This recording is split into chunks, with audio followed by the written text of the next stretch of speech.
فرشتے طواف کرتے ہیں کہ نہیں کرتے؟ جی کرتے ہیں. اسی کعبے کی سدھان میں عرش اعظم پر بھی بیت المعمور ہے، اس کا وہ طواف کرتے ہیں. سمجھ رہے نا؟ ہاں، تو بیت کعبے کا تعمیر شروع ہوا. حضرت اسماعیل علیہ السلام یہ بھی نبی ہیں، یہ پتھر دے رہے ہیں. حضرت ابراہیم علیہ السلام جوڑ رہے ہیں، بنا رہے ہیں، پتھر دے رہے ہیں. اب جہاں تک ہاتھ ہوا تو ہاتھ، اب اور اوپر ہونا ہے اور اوپر بننا ہے تو کیا کیا جائے؟ ہاں، اللہ کی قدرت دیکھو. ہم لوگ آئے گا سنگ اسود کو کعبے میں وہی فٹ کرے گا، وہی رکھے گا اٹھا کے. یہ رائے سب کو پسند آ گئی کہ سویرے جو آئے گا وہی اٹھا کے لگائے گا. لوگ جان رہے تھے کہ اس میں ہماری شان بڑھ جائے گی، ہماری عظمت بڑھ جائے گی، ہماری اونچی ہو جائے گی، سب یہ سوچ رہے تھے. لیکن بہرکیف نبی نے جب یہ اپنا فیصلہ سنایا، سبھی کو پسند آیا، سبھی نے مان لیا. اور جب سب سوئے تو سوتے رہ گئے، سب سے پہلے پہنچے تو میرے نبی پہنچے. رسول اللہ پہنچے، اس کے بعد میں سب آنا شروع ہوئے. سب اکٹھا ہو گئے. میرے نبی نے فرمایا کہ سب سے پہلے تو میں آیا تھا، اور بات بھی یہی ہوئی تھی کہ جو پہلے آئے گا سویرے وہ لگائے گا.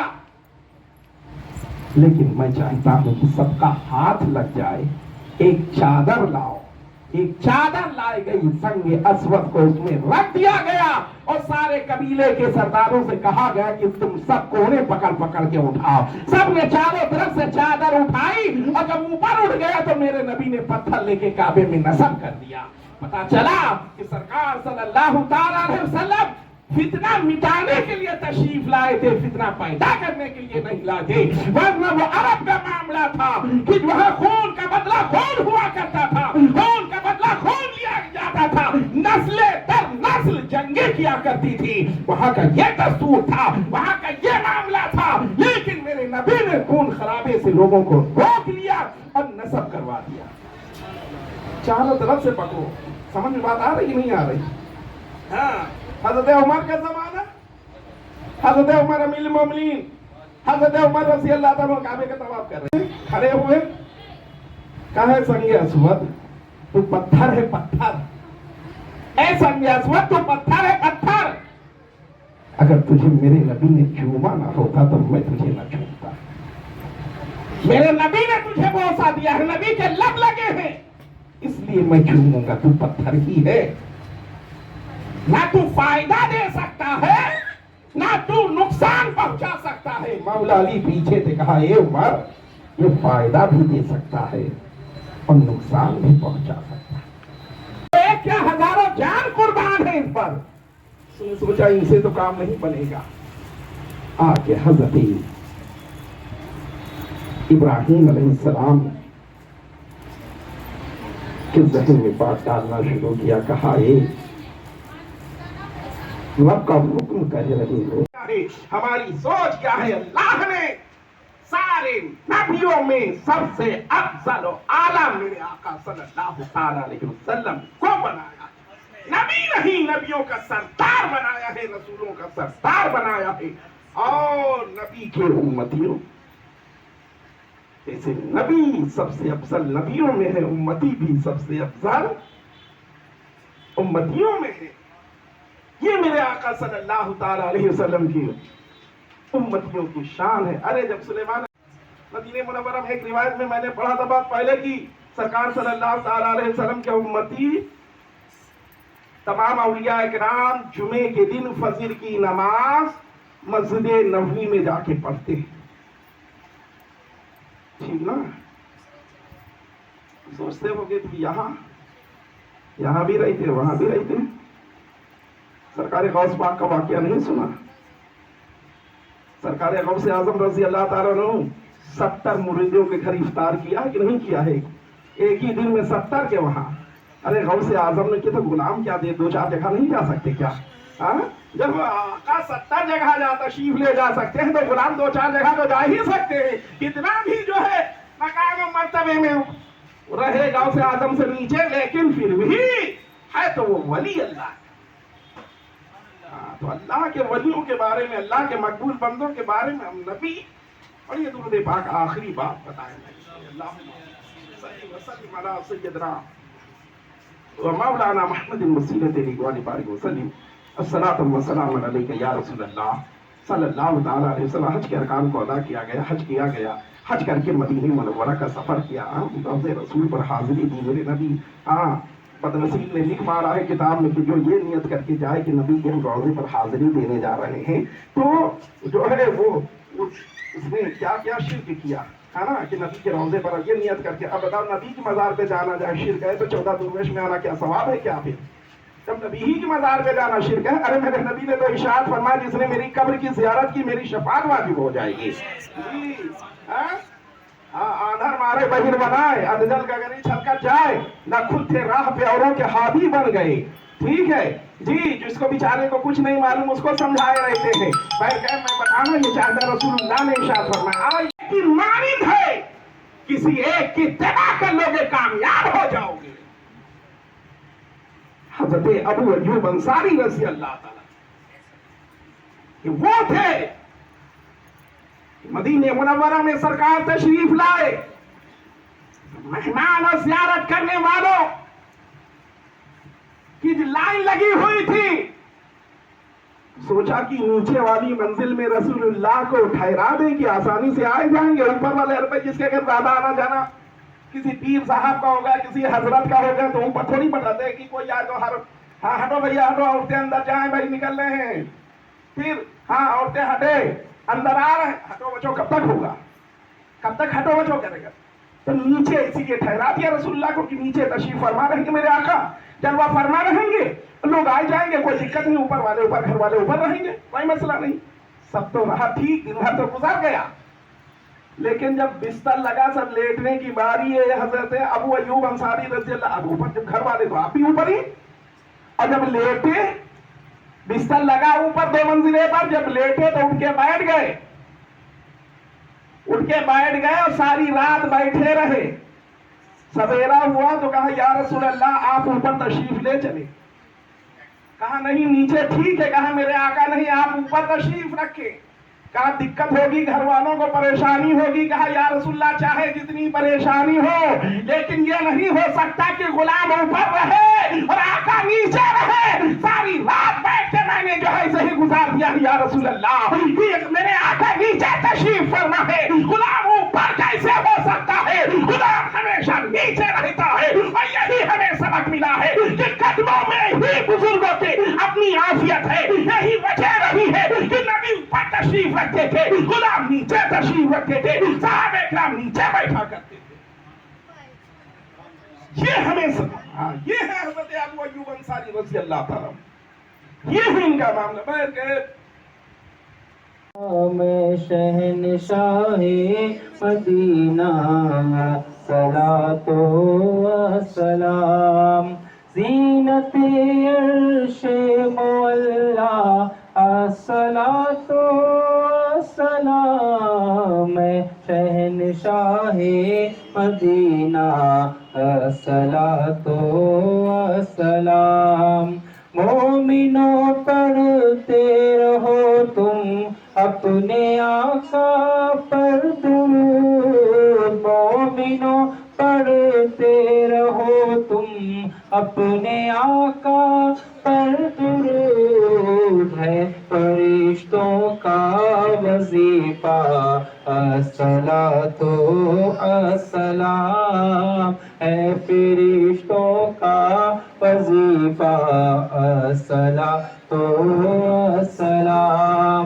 حضرت آدم سے لے کر حضرت عیسیٰ تلک, حضرت آدم سے لے کر حضرت عیسیٰ تلک سارے نبیوں نے پڑھا ہے الصلاۃ و السلام. سارے نبیوں نے پڑھا ہے الصلاۃ و السلام.